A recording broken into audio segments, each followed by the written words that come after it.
So welcome to week 4 in the WebCenter 30-day sprint to success, our final week. An incredible program it's been so far. I've been watching all of your success on the Facebook support page there.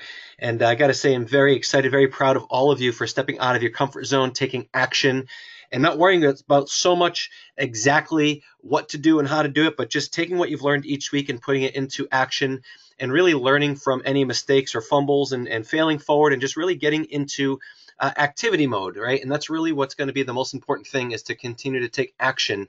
One of the bigger things that usually comes up to WebCenter trainers and our all-star coaches are the questions of, I know a business in town, how should I approach them? Or I know someone who's looking for a website, or I was looking online and I found a company that doesn't have a great website, or they don't show up on search engines. So what should I say to approach them? And 99% of the time, it's a cold environment. It's a cold prospect that we get approached with as coaches and trainers to say, hey, what are the magic words to get someone to sit down and do a consultation and maybe even a demo with us? And, we talk so much about why warm leads or networking is so important to build that relationship, because, it's not really a cold selling environment nowadays. It's really a consultative approach that works best. It's really hard to just knock on doors and pick up the phone 400 times to try and book an appointment. It's really not the most effective. It can be really hard on any individual. Even the most seasoned sales professional is going to have those days where it's discouraging to get 10, 20, 30 no's in one day, in one sitting, when you're just coldly calling these businesses, or walking into a business and trying to introduce yourself to set an appointment. You do that over and over again. That's not really what the program is for. It's not how we succeed with web centers, but I think there is a great amount of value in increasing your candidate list by networking with more people. And we've talked a lot about networking and working through referrals with local business owners and really let them know what you're doing, what you're looking for, how you can help them. But at the same time, we always want to be adding to that candidate list, and those might be a little cold, right? They might be a business card. They might be something that you just happen to drive by a sign. Maybe you're at a stoplight and saw a lettered vehicle or something like that. So, what are some best practices? We'll talk about that tonight to find out how we can warm up those conversations, just to continue to add new names to our list. And I think it's going to be a segment that hopefully you take some notes on, and we can continue to revisit and refine our own skills, because again, the most successful web center owners are those that can build relationships and really network and work through referrals to really engage those prospects and candidates in conversations to find out what someone's looking for and then move it from there. But let's talk a little bit more about that. I think that the other thing that to remember is that people don't plan to fail. They simply fail to plan. And if you haven't written your candidate list, well, that's the first mistake, right? The first mistake is not brainstorming and finding out who you know, right? You got to have a list of people that you currently know that are business owners in various categories, as well as who can refer you to them. Who works at local businesses in the area? Where did you currently do business?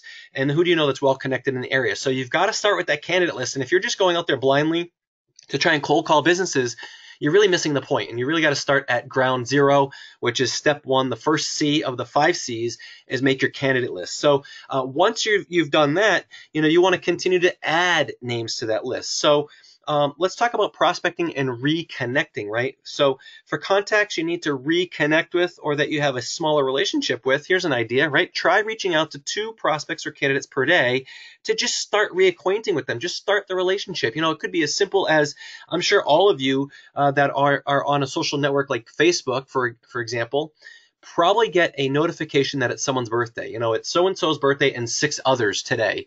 Well, reach out to them and say, happy birthday. It's been so long. I hope you have a great day. Now, take the time to actually private message them or send them an email, or if you have their contact information, send them a text message, give them a quick phone call. Be unique, be different, but do something other than posting on their wall with the other 109 people that are going to wish them a happy birthday that day, right? Reconnect, engage with them. And you might even find a classmate that maybe you went to high school with and you graduated 20, 30 years ago. Just reach out and just say, hey, how are you? Your name came to mind and just was thinking about how things are going. Or you see someone that posts something on a social network and you haven't really talked to them in a long time. Maybe you've liked or commented on some things, but send them a private message, right? Do something to reconnect, reestablish the relationship so you can start that dialogue. And I think reconnecting with at least two people per day will create some buzz, will create some curiosity, but also creates some more people that you can network with, right? And you can ask them the favor of, hey, can we sit down? I'd like to share a little bit of information and see if you can refer me to the right people if you happen to know any business owners, right? So it really comes down to building the relationship, right? So as you build the list up, they'll be moved into your strong relationship category, right? Not like your cold leads, not your warm leads, but the people that you're going to be reconnecting with and having a conversation with. Maybe you're going to reach out for a cup of coffee with them, maybe a cocktail or a lunch or some scenario where you're just going to get together with them and really build that stronger relationship, which will lead to a business prospect. It could lead to a business referral, could lead to a web solution referral. Who knows? They might have started a business since the last time you spoke with them. So it really comes down to building that relationship. And the first step is in connecting, right? Connecting. So how do we network in cold markets, right? Well, cold markets are prospects you don't have an existing relationship with, right? So we already talked about it. It's not fun. It's inefficient. It's not well received. You know, how many of you like to get phone calls blindly, right? You're having lunch or you're having dinner with your family and the phone rings and it's a telemarketer, right? That's all you are if you're just doing cold calls, is you're a telemarketer. You're just a name on a phone and it really doesn't mean anything to them, right? It's the quickest way to get a WebCenter owner to quit, right? It's going to be the most discouraging and frustrating and hardest to move forward, right? And on the other end of the line, this is the perception. Hey, I'm selling something and I want you to be the one to buy it, right? And we've talked about this just in the business all the time, that people don't like to be sold, but they love to buy, right? So we want to get them to want what we want to offer them, but we have to find the need. We have to identify the need to provide that solution. So it really comes down to building the relationship and not selling them or pitching them on anything, right? We don't even know what they might need, right? So, you know, when we network, it's not cold calling. And really, we can find more prospects and candidates when we do that. So let's talk a little bit more about how to prospect for new possibilities in these cold markets. Well, you know, we expand our candidate list. It's an ongoing activity. It should be every single day. That's why it's on our tracking sheet, is to add 2 new candidates per day to our list, right? It could be the 3-foot rule. It could be at a coffee shop. You go get a cup of coffee at the same place every morning, yet you've never even introduced yourself to the person who's serving your coffee, right? The barista on the other side of the counter. You're like, wow, you've served my coffee every day for 2 years, and I don't even know your name besides the name tag. It says Joanna. Well, great, Joanna. My name's Jason. It's nice to meet you. How long have you worked here? You know, I've been coming in here for a couple of years. You've been here. How long have you worked here, right? Just start the conversation, right? It could be someone in line that you hear talking about the weather, or it could be someone talking about something that happened at work or their bank, and you know, you're in earshot and say, geez, I couldn't help but overhearing, but I'm sorry to hear that. Or yeah, the weather's, you know, fantastic today. I can't wait to see more days like this. Just something to spark the conversation, that 3-foot rule, because guess what? It's going to come up eventually. What do you do? Right? You can certainly ask them, why are you here? What brings you here today? And what do you do, may I ask? Right? Because when you ask that, they're going to ask you, right? So just the 3-foot rule, getting in conversations, doesn't mean you got to pitch or sell anything. And it doesn't even mean you got to bring anything up about your business. You might happen to see them around town. You might happen to see them in that coffee shop again, for example, or you may never see them again. We don't know. But you might get your cup of coffee in this instance. You might walk out the door and realize they're getting into a car that's lettered and it's got a business name on it. You don't know, right? So it just comes down to keeping your eyes and ears open. Here are some real cold scenarios and cold areas to get prospects and leads. How about this? Bulletin boards. They're all around us, right? How about advertisements, right? You might get like a Spectrum coupon magazine. You might get a Valpak in your mailbox, right? You look at those as cold leads, but they're still leads. You might get you know, a local newspaper, and there are businesses that are spending $250 to $500 a week to put a business card size ad in the local newspaper, right? They're leads. They're certainly cold, but they're there. They're advertising in the local area. And what's it tell you? They're spending money on advertising, meaning that they want to attract new clients. Otherwise, they wouldn't be advertising. Right? How about community events, right? Go out to the local dinners and suppers. Go into some of the different organizations that might be holding things, the PTO, the PTA, the local fire association. These organizations are looking to bring people in, but also it's a great place to network in your community. But how about this? Another great place to find community based people is, how about your local sports teams?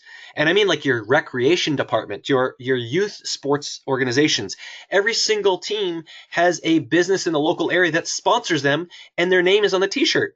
right? Their name is on the t-shirt for the little league team, the soccer league, the cheerleaders, whatever it is. In fact, you go to the ball field, they probably have banners there as well. So again, these are people that want to be in the local community. They want to show that they're giving back, they're supporting the local community, in this case the youth, but also they're spending money on advertising to get eyeballs on their business, right? So it tells you that they're looking to attract or at least brand themselves, but they've got the money, right? They get the qualifier right there is that they've got income that they're actually spending or investing into their business. Signage and vehicle lettering. I think you can't go anywhere nowadays without seeing some sort of lettering on a vehicle. Maybe it's a truck that the tailgate is lettered. Maybe it's a truck and drive by and the side door panel is lettered. Maybe it's a car and the back windshield is lettered. But also you might drive down a residential neighborhood and there might be site signs, right? It might be, Joe's Roofing, right, is in the lawn. Maybe it's someone doing a new lawn treatment or landscaping, and they got these little site signs that are plugged right into the ground right in front of their project. Maybe this home being built by, right, a new residential area, new construction. All of these are areas, maybe be even on social media. We'll talk a little bit more about that. But the idea is that there are people that own businesses that are investing money everywhere around you. You just have to pay attention to it. So, you might just take out your phone and use a voice recorder or take a picture at a stoplight. Or, certainly don't do it while you're driving. But, find a way to capture some of that information. Use a voice dictation service if you can, whatever it takes to just write it down and make sure you're clear and make a note that says, saw truck on Route 101 South in Manchester, New Hampshire. The phone number is, website address is this, and it was around 8 o'clock in the morning. Because we're going to show you how you can use that information in the future, right? So it's important to get as much information as you can when you're taking some notes. But the idea is, heck, go even to Lowe's or Home Depot first thing in the morning, and guess what? Contractors are there picking up supplies for the day. You could find so many different contacts if you do that once a week. How about this? Drive a different route to work or to, your brother-in-law or sister's home, right? Find a different way to go because you're going to go in different areas. You're going to have different traffic patterns, different people, different households, different businesses, as well as different signage opportunities. So the idea is just pay attention to your surrounding area, right? So the other thing we have to remember is that when we go into a new place of business, let's say it's a convenience store, let's say it's a gas station, a coffee shop, a deli, a bakery, a luncheon location, anywhere, right? They are thinking, if you walk in there, if you're going in there to approach them, they are thinking, who are you and what are you selling, right? So the wall is already up against you. Certainly, if you are dressed the part. When I say dressed the part, if you're dressed like a stereotypical salesperson might be dressed up as, then they have that perception that that's what you're there to do, is sell them, right? So if you've got your briefcase, you've got your folio, you've got papers with you, you're holding a stack of business cards, you walk in and you're professionally dressed, you might have a suit and a tie, you want to be professional, absolutely, but when you walk into a cold environment like that, the person on the other side of the counter, wherever that might be, is in their mind, whether they say it or not, could be subconsciously thinking, who are you and what are you selling? And their initial reaction is to say no, right? No, I don't want anything. I don't have the time to deal with this. I'm not interested. And they don't even know who you are. This is all happening within the first 8 seconds that they even see you, right? So do you appear and sound like a quote unquote salesperson, right? Why are you here? What do you want? And the most important thing is they're thinking, how long should I listen to you? And when can I usher you out politely? Or if am I just going to say no, no solicitation, please leave. Or if it's a gatekeeper, no, they're not in right now. They're trying to turn you around because their most important asset in small business is time. It's time. And they're thinking that you might be there to steal their time, right? And they have never given you permission. So those are some initial subliminal messaging or reactions subconsciously that are happening. Who are you? What are you selling? And how can I get rid of you? So that's going to make your job very, very difficult. So your job is actually to build rapport, right? Build that relationship. The goal is to get them to know you, like you, and trust you, right? That may not mean that you're going to get an appointment. It might not even mean that you get a consultation. You might just get out, hi, my name is Jason, right? But this is the professionalism behind it. Are you presentable? Are you friendly? Are you nice? Are you interested? Right? Do you happen to have anything in common? Is there similarity? Is there common ground? Right? Where do you live? What do you do? Who do you know? These are all things that can help build rapport. And really, what's happening again is you want to be upfront about why you are there, how you can help, and what do you do. Right? Now, again, this might take time. It might take 2 meetings, 3 meetings, 5 meetings, 10 meetings, might be a year later. But the idea is that you want to build and brand yourself when you're working in a cold environment. And again, if it's the gatekeeper or if it's anyone, you need to know what, who. Who can you speak with, right? So it's why, how, what, who, right? So your job is to simply be presentable, be nice, be friendly, find out a little bit more about them and who you can speak with by doing an introduction to who you are and why you're there, right? And you want to build some common ground. You know, where do you live? I live in the local area. What do you do? The reason I'm here, right? Who do you know, right? Oh, I actually was recommended to come in here because someone comes in here for lunch every day. They told me that this is the best place to go, right? You're trying to build that alliance by doing that. And we call it rapport, right? Again, the goal is to get them to know you, like you, and trust you. So what do you say to do this, right? What are some things that you can do? And let me go back real quick. One of the things that you might think about doing when you stop into a brand new place is to not dress the part. Not dress the part. And what I mean by that is not walk in with a suit, a tie, a polo shirt. Don't walk in a nice sport coat, ladies, a nice business dress or anything like that. Because again, that's setting up the wrong message. You might be very professional, and that's fine. You can still build a relationship. But what I'm saying is that if you think that you are struggling with this part, maybe you go in and you're dressed casually. Maybe you go in with your children, right? Maybe you go in with your family. Maybe you go in with a friend. Maybe you go in with your shorts on and a t-shirt. Now, this is not the time to sell, pitch, or push. However, you can certainly use this as an opportunity to build a relationship. And there are some ways that you can talk about that in the introduction. You can certainly say something like, hey, I was in between appointments, or I was just next door, or this is my day off. I'm with my child. My child had a day off, but I want to come in and introduce myself. So the walls aren't up yet, and they're more receptive to listening to you. And these are some pretty subtle psychological clues that can help you in the sales process in the cold selling environment. So what do you say during there? Well, the most important thing is in an introduction, right? Hi, my name is, right? The reason I'm stopping in, right? And I was in the area. I was next door. I was on my way to a doctor's appointment. I was actually just going to meet a client, right? And then the power statement, right? Specifically why you're there, right? I'm here because I help restaurants get more traffic from online marketing efforts. Right? That's, I wasn't planning on coming in. My name is Jason, but I was in the area. I was actually having an appointment next door, but I wanted to stop in because I help restaurants get more traffic from online marketing efforts. And I know this isn't the right time. I don't want any of your time. I've got to run to my next meeting, but I was wondering who I would speak with about that and what would be the best way to contact them. Right? So again, the introduction, the reason you're stopping in, specifically why you're there, and then an apology and request permission. If you can learn how to request permission, when you get that permission, it moves that relationship forward, right? It's forward progress, right? We want progress, not perfection, right? And at that point, you can request contact and follow-up communication methods. So when is the best time to reach Jill? And how does she best communicate? Should I send her a text message or should an email? Or when is she usually in here when it's not as busy, right? So you're going to try and find the best communication method and the best time to reach them. Right? So again, we'll go through this entire scenario. Hey, my name is Jason. I was just in the area, stopping off next door. I had to drop off my dry cleaning. And the reason I stopped in is because I actually help restaurants get more traffic from online marketing efforts. Now, I don't want any of your time now. I've actually got to run next door. But I was wondering who I would speak with about that if I were to call them back. Oh, that would be Joe, or that would be me. Great. Well, when would be the best time to reach you, and how is it best to contact you? To just schedule, maybe 5 or 10 minutes of your time to learn a little bit more about what you do, right? Real subtle way to start building that relationship, okay? So then thank them. Thank you so much, okay? Now, if you've got a little time and it's not, you're not getting the feeling that they're trying to usher you out and there's actually a friendly response and you've gotten a chance to engage them, you've smiled, they've smiled back, right? And things are warming up a little bit. Now's the time to build the relationship further. Right? Hey, I apologize. I didn't even catch your name.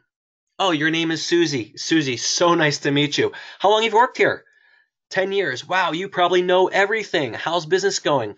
Oh, we are so busy. Wow, what's going so well? Well, we just started a new program here in the office, and things are going really well. Oh, that's fantastic. What are you doing to drive traffic? Oh, we did a radio ad, and it's really bringing in business. Oh, fantastic. What are some things that you guys think you could improve? Right, you're going to do some data mining, and this person's now opening up to you. Right? And it just came from the simple phrase of, hey, I apologize. I actually didn't catch your name, right? How long have you worked here? Now you're letting them feel important, right? Now, the big question to learn to ask, what would you change if you could? Certainly if this is not the decision maker or the business owner, right? Because they are going to share all of the key points that you need to learn about that business to get the demo appointment or to get the appointment with the decision maker, right? So thank them again, right? Well, thanks again. It was great talking with you. Let Jill know that I'll reach out on Wednesday to see if there's a way we can set up a time I can learn more and see if I can offer some help. Now, when you call back at that time, if this person that you just met is Susie, when you call, you're going to say, hey, Susie. In this case, it's Jason, right? Hey, Susie, it's Jason. We met on Monday, and you recommend that I actually try and get in touch with Jill. Is she around? Susie's going to be mindful and say, wow, you remember my name. He remembered that conversation. He remembers that I told him this specific time. Wow. That goes a long way.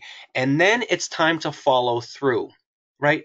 Now, when you get the callback information, maybe it's not a stop in, and they say you should contact, in this case, we're using Jill as the example, you should contact Jill, and she's best reached on, say, Wednesday afternoon. The introduction, hi, Jill, this is Jason. Now, very important. You see that it's all caps. This is.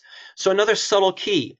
When you call someone on the phone and you say, my name is, immediately that comes off as an introductory statement of someone that you don't know, right? So when you say, my name is, they've already come to the point where they say, this is a brand new relationship. I don't know who this is, and I should stop listening.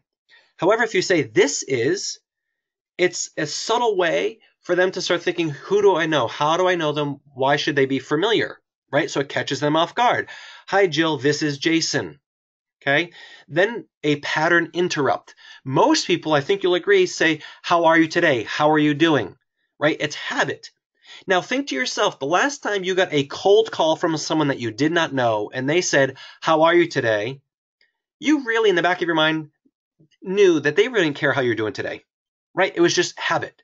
And it was like, okay, this is a time waster. Get on with it. What's the point? What's the point? Why are you calling me? So if you can just change the opening statement after your introduction, it catches them off guard subliminally, subconsciously, without knowing, and they are paying attention to you. A great one is, did I catch you at a good time, or are you in the middle of something? And a lot of people say, Jason, why would you ask someone? Because no business owner is going to say, oh yeah, I've got all the time in the world. But the idea is just to shake it up, to let them think. They've got to listen to the question. They've got to answer it, right? Now, regardless if they've got time or they're not, or they're in the middle of something, 99% of the time, they're going to say, yeah, I'm busy right now. It opens up the next phrase. I totally understand. I don't want to take any of your time right now. And then you can do the reason is. But the reason I'm calling is that I was telling Susie last week how your power statement, helped restaurants with their foot traffic and online marketing. And she recommended that I speak with you, right? Now you're building some trust there because an employee or coworker or colleague actually spoke with you already, gave out the information of who the decision maker was. So now you've bought another 8 seconds, right? So then you can, again, do the request, contact, and follow-up method. I'd love to learn more about what your company is doing and see if there are ways that I can help you. Susie mentioned that you just launched a new program, right? Whatever it is, whatever you might have learned about that company. It could be something that you learned in your research. After I met Susie, I actually went online and did a little research. I was on your Facebook page, and I found now they start thinking, wow, this person cares enough about me that they've actually gone out of their way to learn more about my company. And again, you've bought another 5 to 8 seconds. When would you have 10 to 15 minutes to talk some more? They want to learn. They're thinking, oh my goodness, this person wants to learn more about me rather than sell me on something. Okay?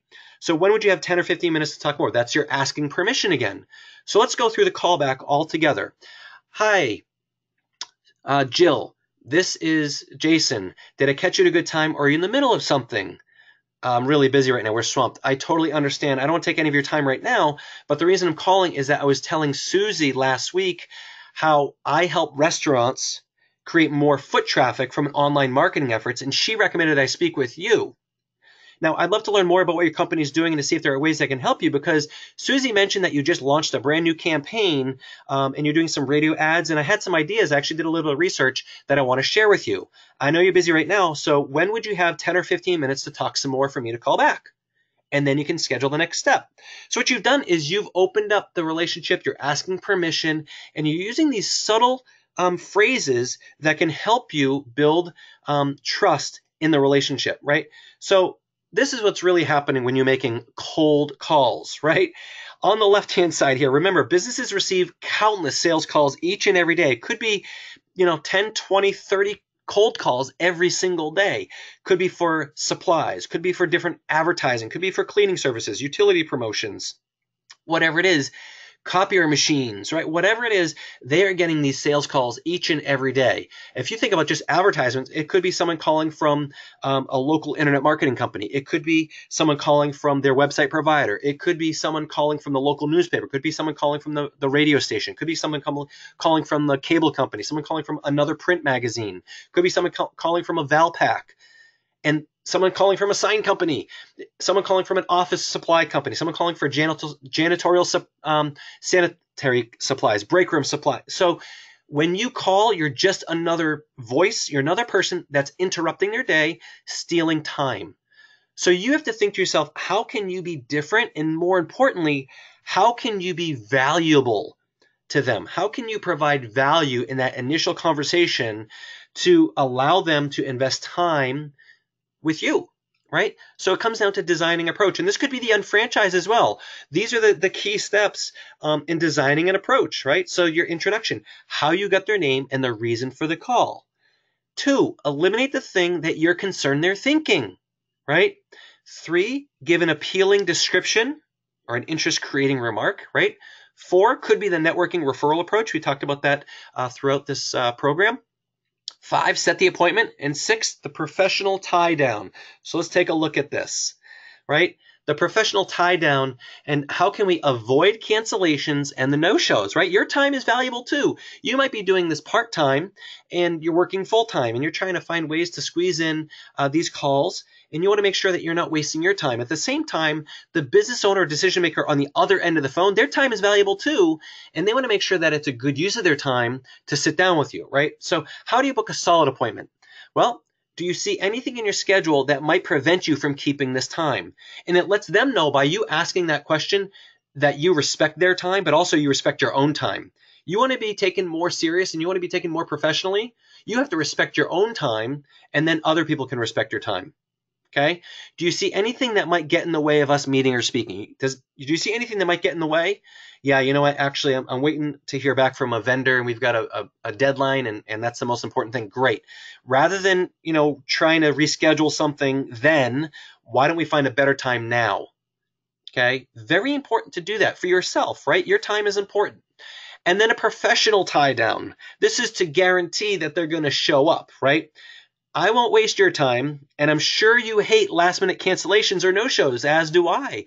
So I look forward to meeting you. I look forward to speaking with you on the phone on Wednesday, right? And lets them know, like, look, I know that you hate when people don't show up on you. Well, I don't like it as well. So I'm not going to do it to you, and you're not going to do it to me, right? So you built another layer of trust and professionalism, right? So let's go over that again. Do you see anything in your schedule that might prevent you from keeping your time? No, actually, no, Wednesday at 2 o'clock sounds great. So good. I'm going to make sure that I don't waste any of your time. And I'm sure you hate last minute cancellations or no shows, as do I. So I look forward to speaking with you on Wednesday at 2. Now, if they think that they're going to cancel or no show, and if they think something's going to come, they're going to tell you right then. And what do you think is going to happen Wednesday at 2 when they really don't want to take your phone call? They're going to think back to what you said. I know that you don't like no shows, and when people cancel on you last minute, as do I. And they're going to respect you, hopefully, right? This isn't 100%. These are just things that are going to help move it forward. Again, progress, not perfection, but you're giving yourself a shot with these colder relationships, okay? So, hi, is this XYZ Landscaping, right? So this is an example of a company that you've never met.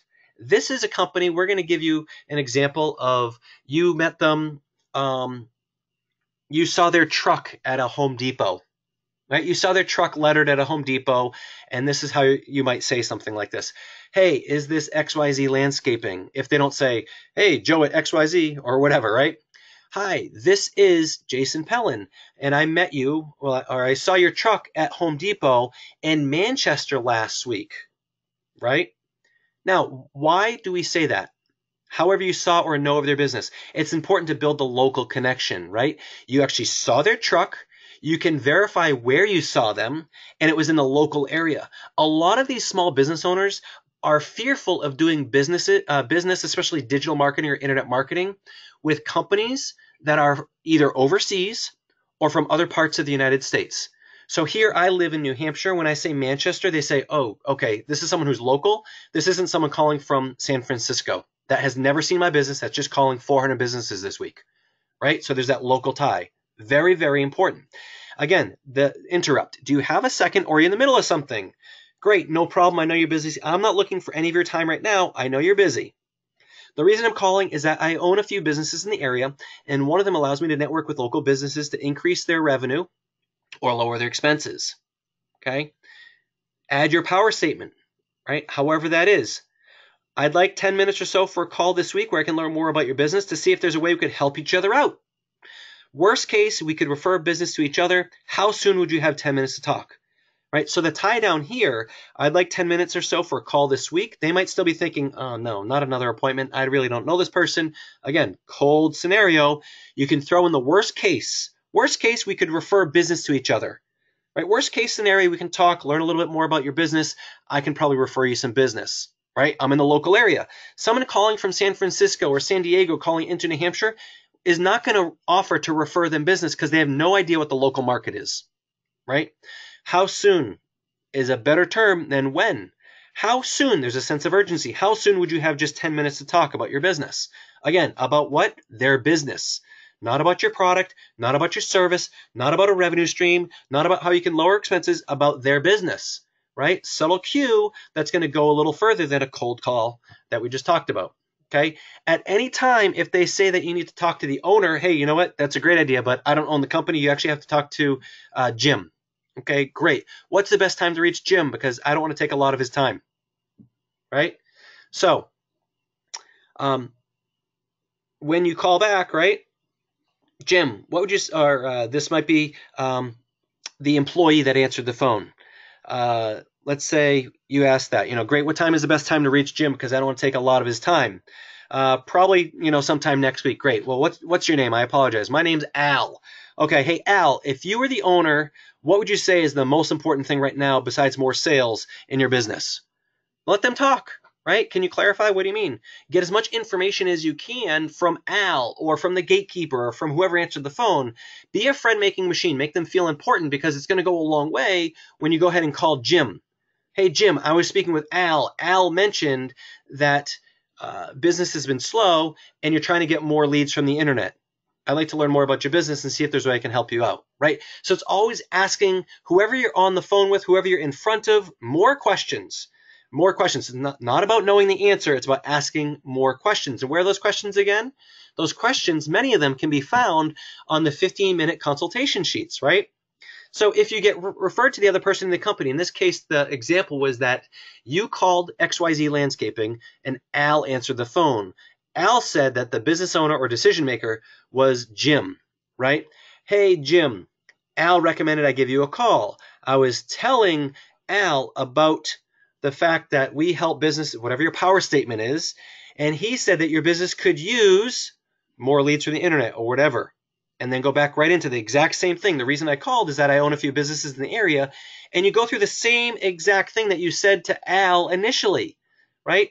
I don't want to take any of your time right now. I'd like 10 minutes or so for a call this week. I can learn more about your business. Worst case, we might be able to refer each other business. How soon could we take another 10 minutes on the phone? Right? The idea is you're constantly asking permission, and you're always asking when the best time is to speak with them, who to speak with, who you are, why are you talking to them, right? And you're being very clear in your language. So whether they're busy or not, right? Hey, I've got time right now, or I'm busy. right? They might even say, I actually have some time right now. I'm just driving, right? If you're confident and comfortable, then just roll with it. Start asking questions. Well, tell me a little bit about your business. Where do you do business? Right? Where are your target markets? What kind of clients do you work with? Do you have a website? How's your website working for you? Are you using any social media? Right? Just roll through the 15-minute consultation questions, right? Or if you're stumbling a little and you're feeling a little uncomfortable, just say, hey, you know what? I'm actually on the road right now, or I'm about to walk into an appointment. Can I call back in an hour? Or can I call back tomorrow? Right? And it gives you time to prepare if necessary. Now, if you're confident and you've known the questions and you're prepared, you've done some research initially, great, just roll with it. Ask a couple questions, right? And then schedule a follow-up. There's no harm in asking some questions and scheduling another time to call back. If you don't feel like you've got enough information to schedule a demo or to schedule even a consult, then just find another time to ask them some questions. Okay, I know you're busy. I'm busy too, about to run into an appointment. Hey, I'd like to continue this conversation. Do you have any time, maybe around 3 o'clock today for about another 10 minutes? Right? It's going to show respect to that decision maker. You respect their time, you respect your time as well.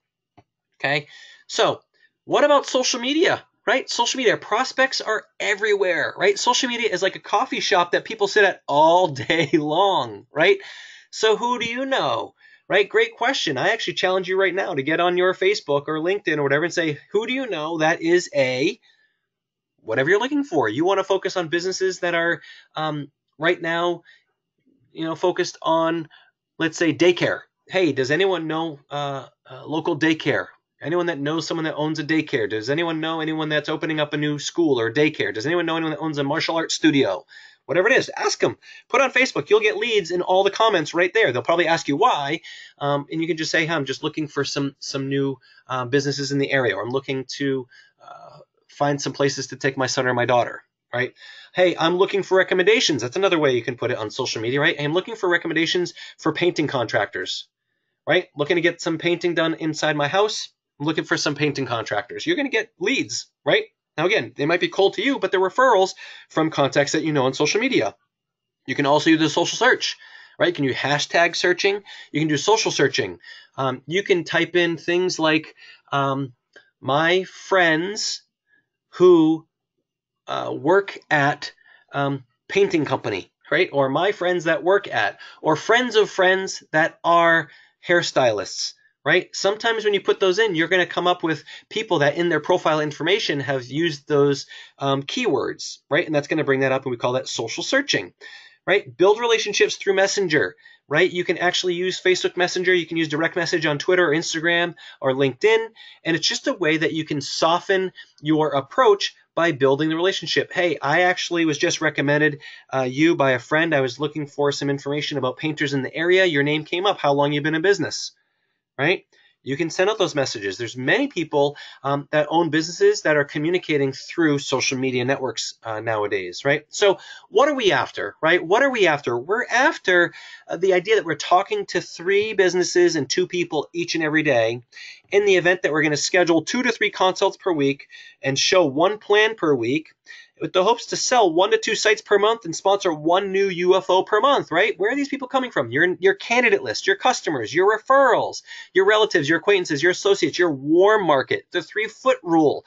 Join new clubs, join new groups, go to new churches, right? And out the bottom of this funnel are going to come Go Now Web Solutions candidates, as well as Go Now unfranchise owners. So really, the most important thing is that it's all reliant on what? Possibilities. It's all reliant on possibilities. So you need to know your sources of possibilities. Where are these people going to come from? Is it 3-foot rule? You don't want your funnel, so to speak, to dry up, right? You need to have a pipeline, always having new people to talk to. Is it social media? Is it the local coffee shop? Is it a networking group? Is it joining the chamber or a BNI group? Is it, working through a cold leads list to find someone that a relative might recommend? I don't know. Everyone's sources are different, right? So what are your ongoing steps to success, right? Here we are going into our 4th week, the 30-day sprint, final week, as we head into a brand new area, exciting week. We're going to World Conference, Miami, Florida. We're going to be a new environment, but we want to make sure that we wrap up what we're doing here as well on the home front, right? So we want to make sure that we do the shopping annuity assessment. right? We want to be using our MA brands every single day, right? Our isotonics vitamins, our snap cleaning products, our Lumiere de Vie facial cleansing products, as well as our Royal Spa cleaning products, our essential oils, our Emotives cosmetics. We want to be using our products each and every day. You want to develop 2 new possibilities. Again, not prospects, but possibilities every day by reaching out and reconnecting, right? Contact 3 businesses every day. It might be the networking referral approach. It could be some of this cold approaching because maybe your list has dried up. But the reason we went through tonight was because it's all too often that people want to know, hey, I've got a local business in the area that needs a website. What should I say? Well, if you don't have a relationship, it's a cold scenario. You need to make sure that you warm it up, right? Show the business plan 2 times each week, right? Using the video, using the flip chart, using the HBPs or UBPs or anything in your area. And from here, continue to work the referrals. Think of Web Solutions referrals as the ABC pattern, and through the unfranchised prospects that you're bringing through the process, find out who they know, right? Use the ABC pattern with the hopes to sell 1 website per month and 1 digital marketing product per month, and personally sponsor 2 new business partners each quarter. If you do the daily steps, if you do those daily steps each and every day consistently, you can't help but succeed. You have to develop a business mindset and treat it like a business. This is, all too often, I think a lot of people treat this like a spare time business, right? They try and build it in their spare time. It's a part-time business. So coming back to week 1, we talked about getting organized, getting your schedule. When are you working, right? It's a part-time business, not a spare time business. And it's a business, not a hobby, right? Hobbies cost you money. If you want to just play with this, that's fine.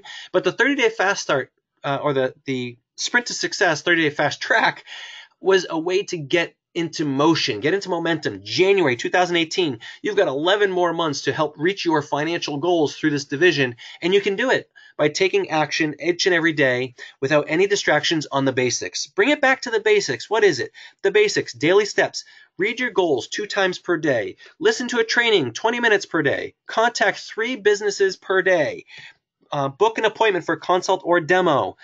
Contact 2 prospects per day for the unfranchised business. Book an appointment to show the plan and add 2 new candidates per day. You do that every single day. You can't help but succeed. It's going to total up to the weekly steps we've talked about. And of course, you're going to use your own products and use your own shop.com. So again, we are really focused on creating massive sources of possibilities to work through, to find the people to refer and network through that might need a solution that you can provide. It's not about selling. It's not about pitching.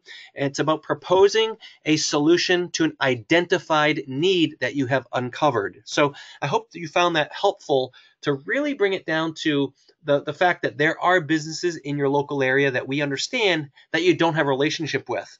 So how do you start? How do you engage? And it starts like anything else. It starts by an introduction. It starts with an introduction either in person or on the phone. But don't feel like you've got to pitch, propose, or sell until you've identified the need and you've requested permission to continue the relationship, right? You hold the cards. There's a lot of value in your time and your knowledge, and take yourself seriously. When you do that and you're confident, people can feel that, right? And people will respect you more as a business owner, and you'll get less pushback. So treat it like a business, not a hobby, and you will certainly see some success with the WebCenter division. So we're going to do one more call next Sunday evening. And I know a lot of people might be traveling back, and certainly we've got actually, I believe it's the Super Bowl Sunday, so we may reevaluate. I know that there's a lot of people that may be flying, that might be watching that, but I wanted to do one follow-up webinar. In fact, I think the last webinar date was scheduled for this Sunday tonight. So I'll go ahead and reevaluate that, and I'll actually do a poll on our Facebook group, Sprint to Success. But I would like to do a wrap-up session, a 5th webinar to just wrap up the week, wrap up the 30 days, and really propel us into the next campaign, which is going to be working through the clients and educating clients directly, and a great way for you to get candidates in front of our solutions as well. So stay tuned for that. I hope you've had a great week in the business. Looking forward to seeing more of your success this week when you post your numbers with your tracking sheets. Keep up the great work and stay engaged in the Facebook page.